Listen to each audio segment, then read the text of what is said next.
We're going to start here. Stop talking, please.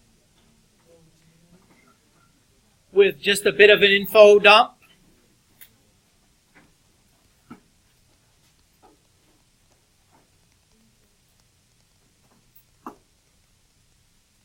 So let's talk a bit about the tangent function. The parent function for the family of tangent functions is just y equals tan x. The domain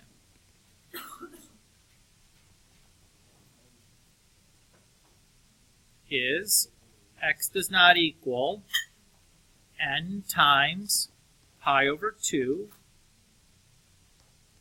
where n is an odd integer. So give me an example of some odd integers.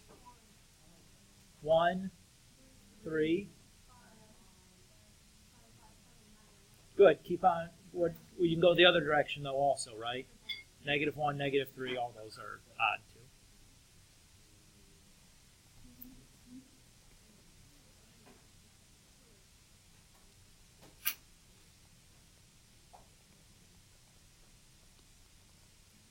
And the range for tangent is all real numbers.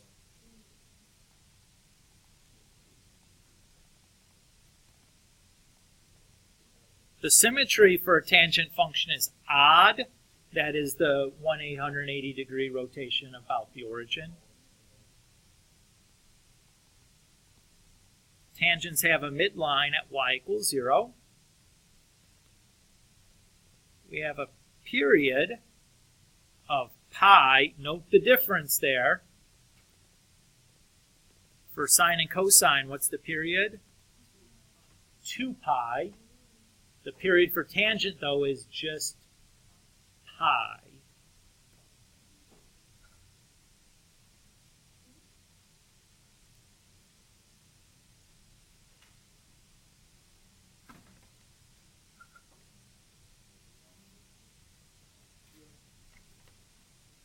So let's explain why the period for tangent is just pi.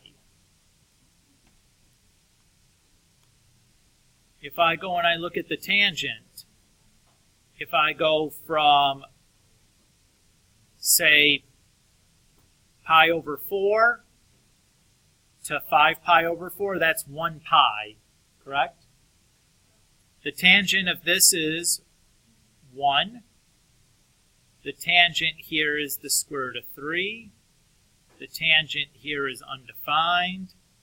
We have negative square root 3, -1,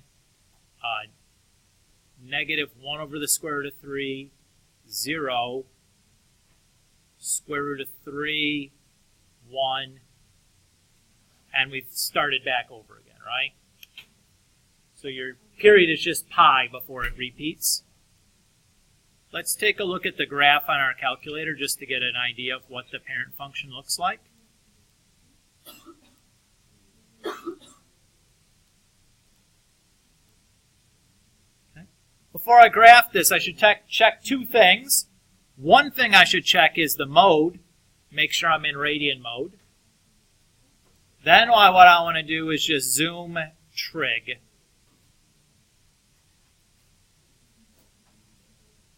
So I'm going to get a graph that looks like this.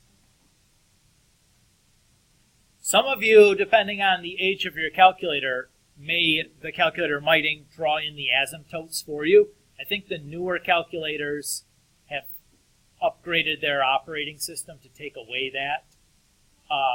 Well, it's not really drawing the asymptotes in there. It's actually trying to connect the points and draw a vertical line on the graph, so it looks a little confusing. As opposed to this, where you notice that there's vertical asymptotes here every so often, right? Everybody see those? Good.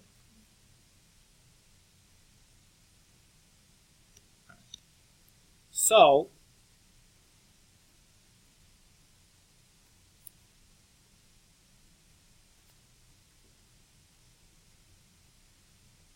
remember, that's not how you spell remember. Remember that's how you spell it, that when we define sine, we defined it as opposite over hypotenuse. Just our naive right triangle definition. Cosine, we defined as adjacent over hypotenuse. And we notice that tan, we defined as opposite over adjacent, right? Well, another way we can define tangent is as sine over cosine, because if sine is opposite over hypotenuse and cosine is adjacent over hypotenuse, if I divide those fractions, I can do that by multiplying by the reciprocal, and the hypotenuse part cancels out, and we just get opposite over adjacent. Everybody okay with that idea? Okay. So, when is tangent going to be equal to 0?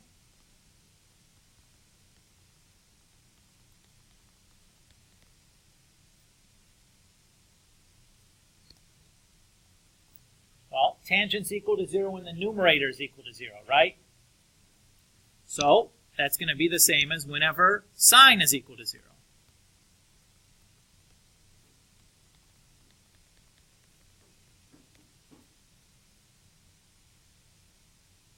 And when does that happen?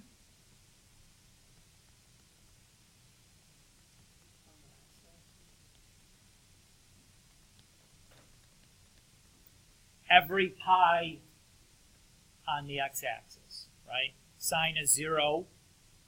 And when it's 0 again at pi, it's 0 again at 2 pi, 0 again at 3 pi, etc., etc., etc. Everybody okay with that idea? K is a member of the integers? Is that what you're asking about?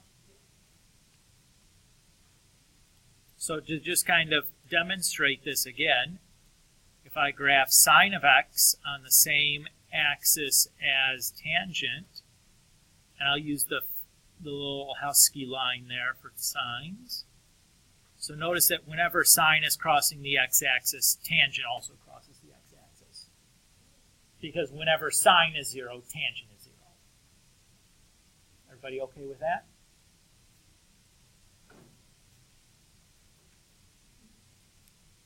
When we looked at the graph, we observed that there were asymptotes.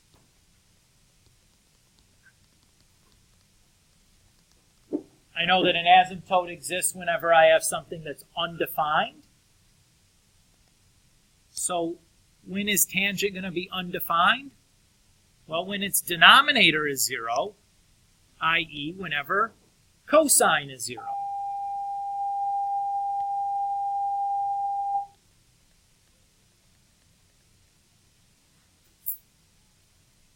And when is cosine equal to 0?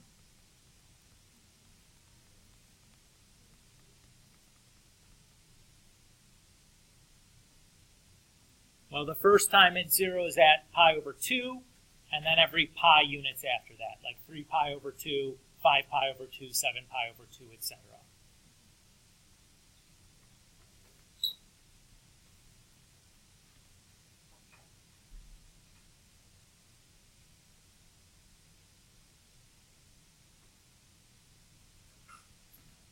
So, what I'm going to need then is what the question becomes, what reference points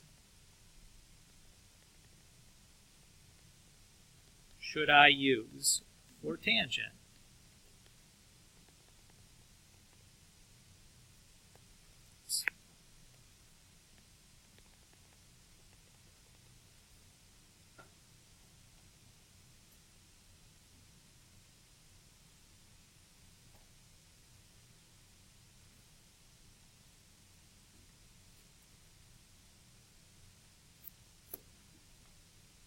So to graph the tangent wave part, I'm going to pick 3 points on the wave, And then I'm going to want the asymptote on either side of my tangent wave. Is everybody okay with that idea? Okay. So I'm going to start with pi over 2, undefined.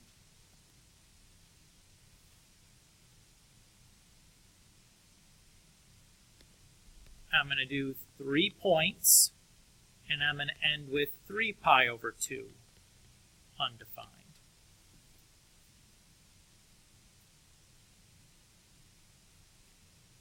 In between those, I'm going to want the 0 point, the point where it crosses the x-axis. Oh, I picked the goobery ones here. Let's do this. This will make it easier to remember. That's easier. If we do that. This way they'll look symmetric. That's better, isn't it? It'll be easier to remember them without having to go to the unit circle the whole time. And then I'll pick a value here. So the value I'm going to pick here is negative pi over 4. And the value I'm going to pick over here is positive pi over 4. And the reason I'm going to pick those is because what's the tangent at those values? 1 or negative 1 respectively.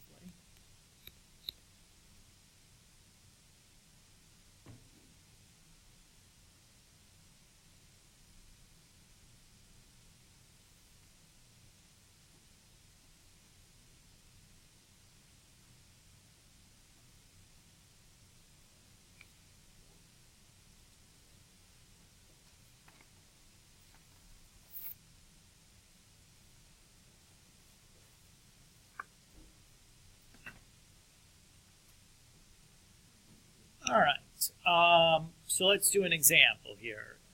Sound good to you guys?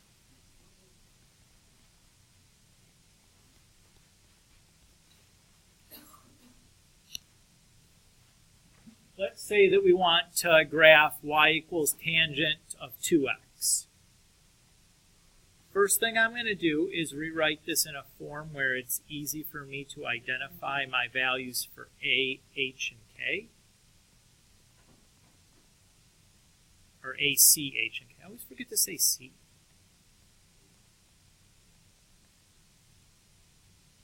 So I have this. Everybody okay there? So tangent graphs. Oh, thank you.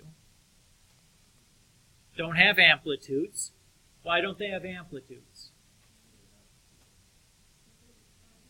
Because they're infinite in both y directions, right? So there's no maximum point, so the amplitude need not apply. Remember, the amplitude is defined as the distance from the extrema to the midline. Okay? The period formula changes a little bit, though. For tangent, what is the period formula going to be? Pi times absolute value of c. Why is it changed from 2 pi to pi? Because for the parent function, the period is pi. That's all.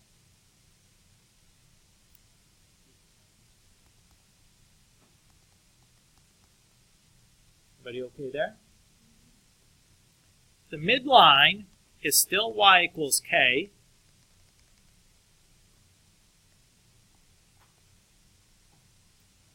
So we have that. And the frequency is still 1 over the period.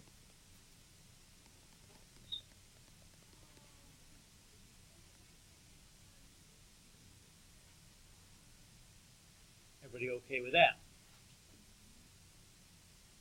Okay.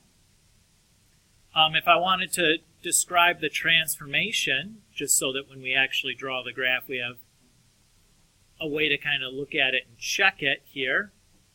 Since the c is positive, I have no reflection there. Since the absolute value of c is less than 1, I have a horizontal shrink. Since the a is positive, nothing happens. Since the absolute value of A equals 1, nothing happens. Since H equals 0, nothing happens. But K is less than 0, so we got to go down 1 unit.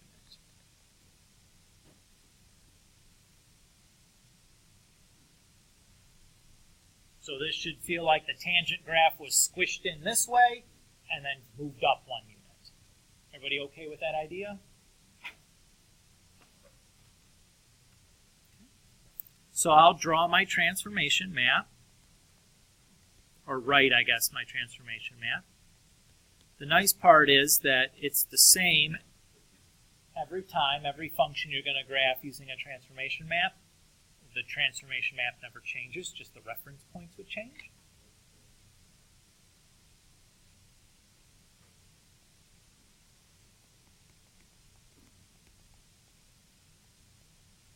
I'm just going to write UN instead of for undefined. Is everybody okay with that abbreviation?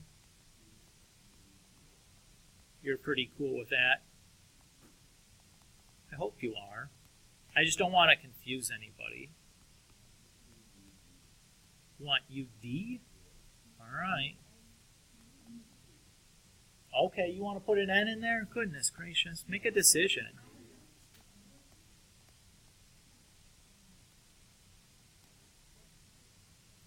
Okay? Just don't get confused and think that means underwear. I know, right? I was proud of it.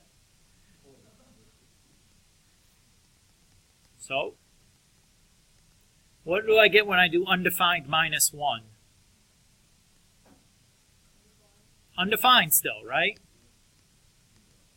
Yeah, dude, that's what that means. Oh, it means underwear still. Yeah, you're right. It was very funny. Or verily funny.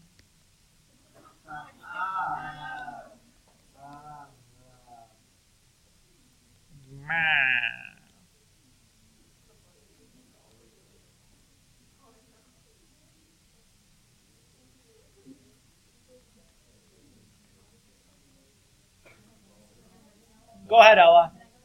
Of course. Everybody happy with how I came up with my points?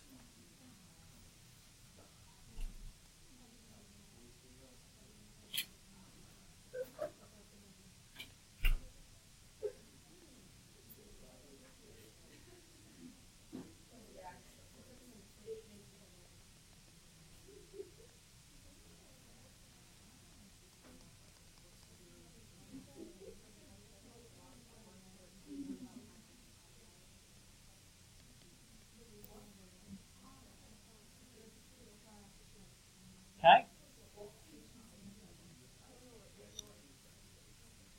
So here's the, stop talking please. Let's try it again. Stop talking please.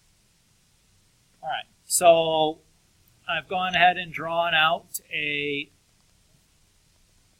XY axis here. So the first thing I'm going to plot is negative pi over 4 undefined. So this tick mark must be negative pi over 2, so negative pi over 4 is like halfway between 0 and a half. Similarly, I'm going to also graph positive pi over 4 and undefined.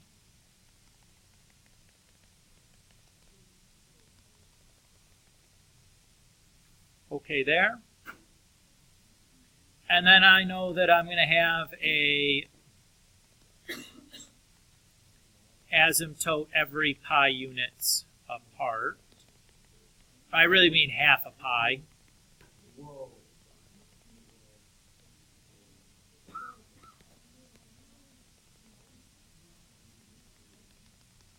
Oops. Did a pretty poor job of drawing that in a straight line. Oh.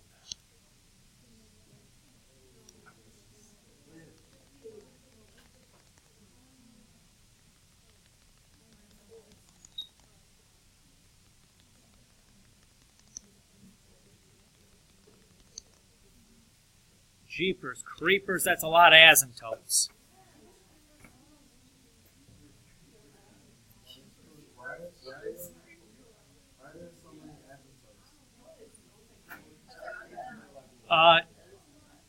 Well, because they occur every pi units normally, but I've been horizontally shrunk, so now they're occurring every half of pi units.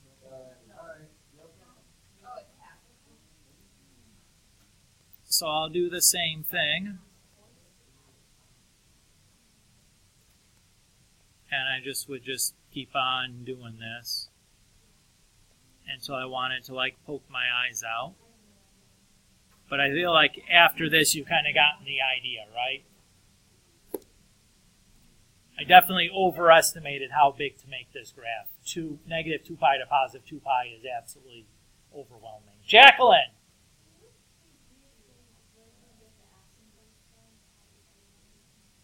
The ones that I've drawn in? Okay. So I just looked at the distance between these two asymptotes, which is pi over 2. Right? Do you agree with that? So all I did is I went pi over 2 units from either asymptote and just drew in another asymptote. Does that make sense? So I'm just using my eyeballs to do it. Does that feel okay? Okay. So obviously I stopped drawing this after a minute. Let's do it on the calculator. That'll give us a much better picture.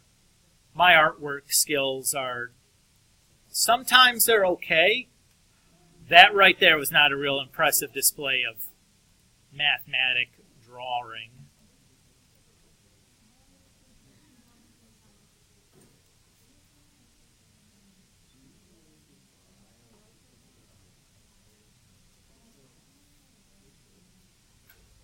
Yikes.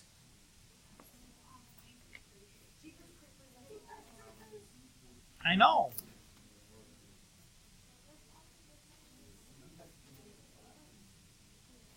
What do you guys think about these? It's basically the same thing still, right? The midline would be at negative y equals negative 1. Yes, correct.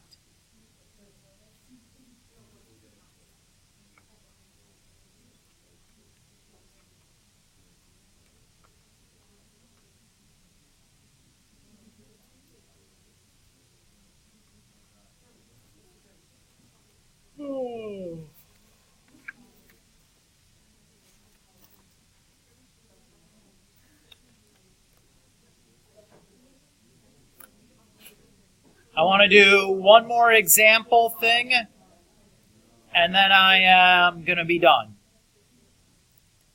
Okay? I just want to steal the picture from our lessons.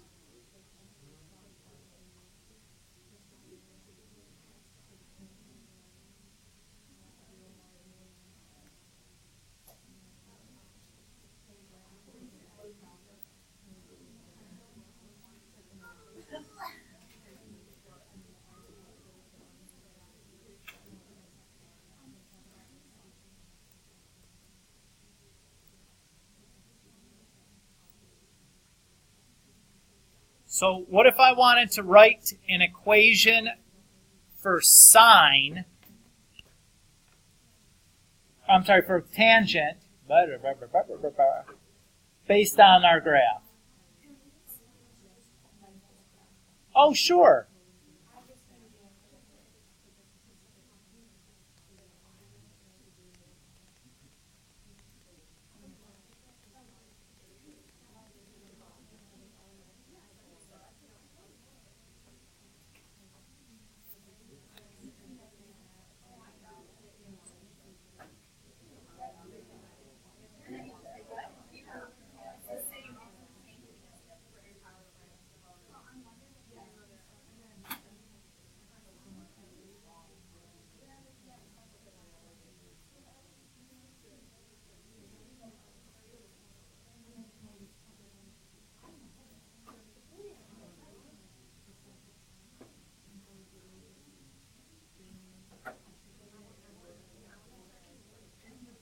Okay. Liv, what do you think? You ready? Okay. First thing I'm going to do is look for the K. Where's the K going to be at?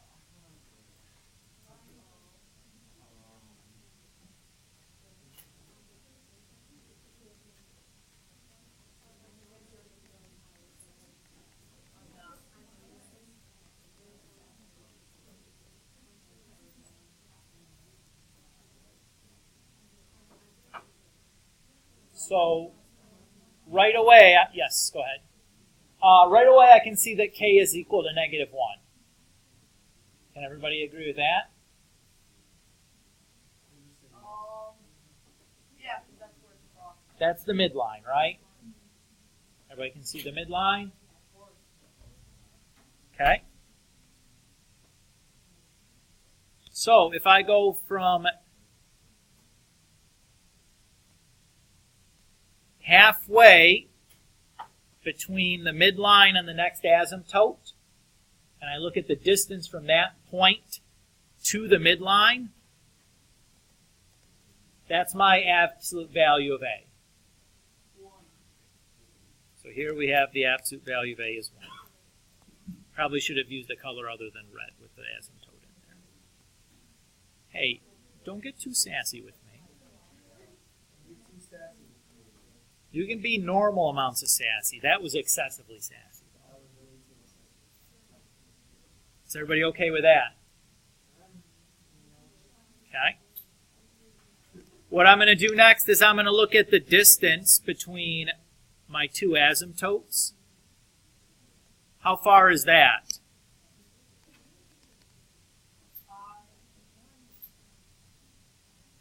Pi over 2, right? Pi over 4 minus a negative pi over 4 is pi over 2. So that can tell me that the C is 1/2. Yep. Everybody okay there? All right, the last thing to do is figure out my H. So, for tangent, the parent function has a midline point at 0, 0. My transform function has a midline point at 0, -1. Everybody agree with that? Yeah. So, in my parent function, tangent goes down, midline point, and then points up. Over here, our midline, we point down, midline point, and point up. You guys understand what I mean by that? So, this end is pointing down, then we go to the midline point, and this end points up. That's all I'm doing, is I'm just looking at the picture. What I'm doing here is I'm checking to see if there's a reflection. Does that make sense now? Okay. So, do we see a reflection here? No. So that just tells me that A is 1 and C is 1/2. Everybody okay there? And now to find the H, stop talking, please. I'm going to do the same thing that we did before. Yes, Raul? Of course. And I can see here that H is 0. So if I put this all together, then I have y equals 1 times tangent of 1 over 1/2 x minus 0 minus 1, or y equals tangent 2x minus 1.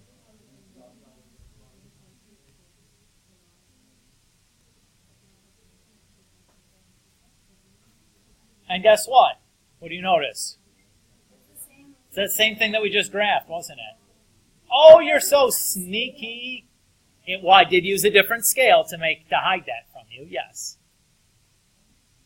But it was the same thing.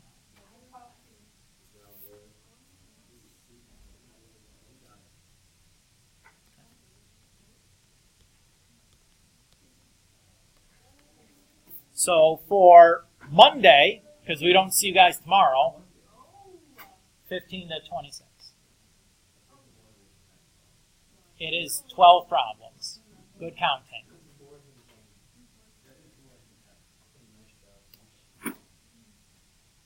I mean, 2 of them are just like list the vertical asymptotes between, like from 0 to 4 pi or something, which is not a difficult to do. Right? Worst case scenario, you could type in your calculator. Not that bad.